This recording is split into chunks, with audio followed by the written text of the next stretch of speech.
নতুন একটি ভিডিওতে তোমাদের সকলকে স্বাগত জানিয়ে শুরু করছি আজকের ভিডিওটি। কাল মাসি মেসো এসেছে, সে তো তোমরা দেখেইছো, তাই সকলের জন্যই কিন্তু চা করে নিচ্ছি। তবে জানো তো মেসোর আবার সুগার রয়েছে, তাই প্রথমে চায়ের মধ্যে চা পাতা দিয়ে দিলাম, কারণ চিনি ছাড়া 1 কাপ নামিয়ে রেখে আমাদের সকলের জন্য আবার চিনি দেব। ব্যাস, মেসোর জন্য নামিয়ে নিয়েছি, এবারে দিয়ে দিচ্ছি পরিমাণ মতো চিনি। হয়ে গেছে সকলের জন্য চা করা, একে একে সকলকে দিয়ে দেব। বাড়িঘর এলোমেলো হয়ে রয়েছে, তার কারণ বাড়িতে কাজ শুরু করার ইচ্ছে রয়েছে। আর বালি পাথর ফেলা হয়েছে সেই বাড়িতে পুজোর দিন, বেশ অনেকগুলো দিন কেটে গেছে। আর জমিতে রাখা হয়েছে, তো বৃষ্টি হলে সেই বালিগুলো কিন্তু অনেকটাই নষ্ট হয়ে যাবে।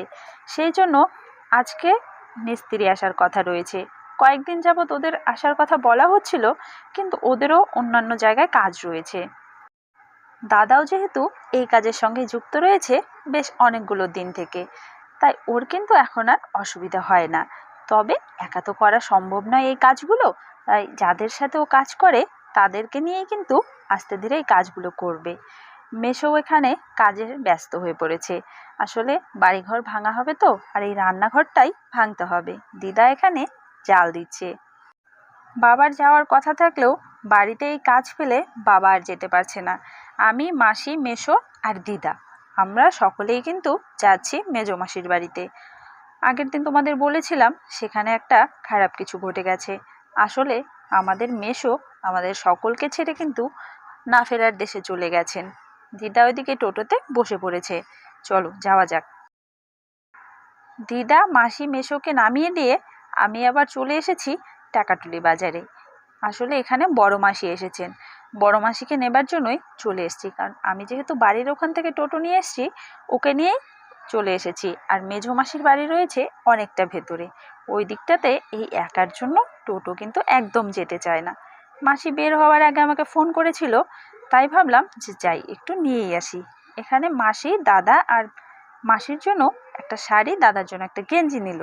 আর সঙ্গে রয়েছে মামা। মামা আবার এসেছে সাইকেল নিয়ে, তাই মামা সাইকেলে যাবে। আমরা সকলে কিন্তু চলে এসেছি মেজো মাসির বাড়িতে। এখানে কাজ হচ্ছে।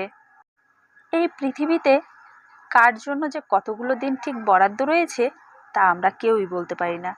তবুও মনের মধ্যে একটা আফসোস থেকে যায় যে হয়তো এই মানুষটা আর কিছুদিন আমাদের মাঝে থেকে গেলে ভালো হতো। তারও অনেক কিছু দেখার বাকি ছিল, আমাদেরও হয়তো তার জন্য কিছু করার বাকি ছিল। সেই জিনিসগুলো যদি করতে পারতাম তাহলে হয়তো মনের মধ্যে একটা শান্তি পেতাম, কারণ যেতে তো সকলকেই হবে। তবুও মনের মধ্যে আফসোসটা কিন্তু এক কোণে রয়ে যায়। যেমন দাদা এখনো বিয়ে করেনি, তারও তো ইচ্ছে ছিল যে ছেলের বউ দেখবে। তবে মানুষটা যে আগে থেকে অসুস্থ ছিল তা বলবো না। এই যে দেখতে পাচ্ছ বেড়াগুলো যে বাঁধা রয়েছে, এইগুলোও কিন্তু যেদিন মারা গেছে তার আগের দিন করেছে। হঠাৎ করেই অসুস্থ হয়ে যেন চলে গেল সকলকে ছেড়ে। 2 দিদি রয়েছে, তাদের বিয়ে হয়ে গেছে।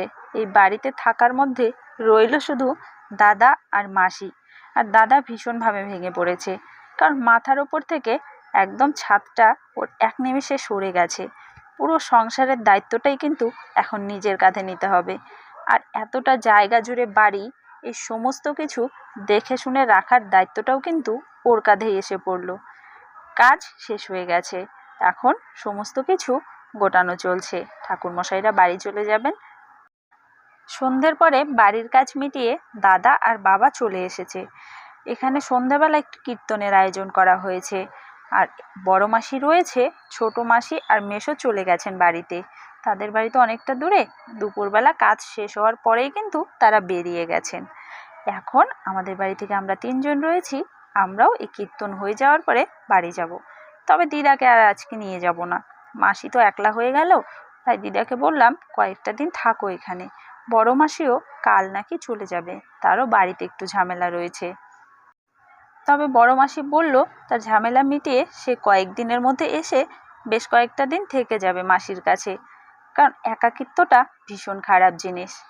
চলো তবে আজকের ভিডিওটা এখানেই শেষ করছি। ভিডিওটি যদি ভালো লেগে থাকে একটা লাইক করে শেয়ার করে দিও।